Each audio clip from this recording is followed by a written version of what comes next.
Social మీడియాలో అసభ్యకర పోస్టులపై కడప అన్నమయ్య జిల్లాలో కేసుల పరంపర కొనసాగుతోంది. తాజాగా అన్నమయ్య జిల్లాలోని రాజంపేటలో వర్రా రవీంద్రారెడ్డిపై మరో కేసు నమోదైంది. రాజంపేటకు చెందిన రేవూరి నరసింహ వర్రా రవీంద్రారెడ్డిపై ఫిర్యాదు చేశారు. దీనిపై రాజంపేట పోలీసులు కేసు నమోదు చేసి దర్యాప్తు చేస్తున్నారు. ఇప్పటికే ఉమ్మడి కడప జిల్లాలో వర్రా రవీంద్రారెడ్డిపై 20కి పైగా కేసులు నమోదు చేసినట్లు గతంలో కర్నూలు రేంజ్ డీఐజీ ప్రవీణ్ చెప్పుకొచ్చిన సంగతి తెలిసింది.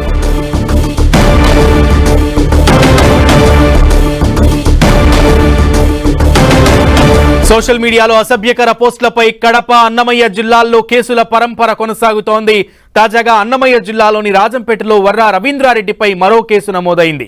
రాజంపేటకు చెందిన రేవూరి నరసింహ వర్రా రవీంద్రారెడ్డిపై ఫిర్యాదు చేశారు. దీనిపై రాజంపేట పోలీసులు కేసు నమోదు చేసి దర్యాప్తు చేస్తున్నారు. ఇప్పటికే ఉమ్మడి కడప జిల్లాలో వర్రా రవీంద్రారెడ్డిపై 20కి పైగా కేసులు నమోదు చేసినట్లు గతంలో కర్నూలు రేంజ్ డీఐజీ కోయా ప్రవీణ్ చెప్పిన సంగతి విదితమే.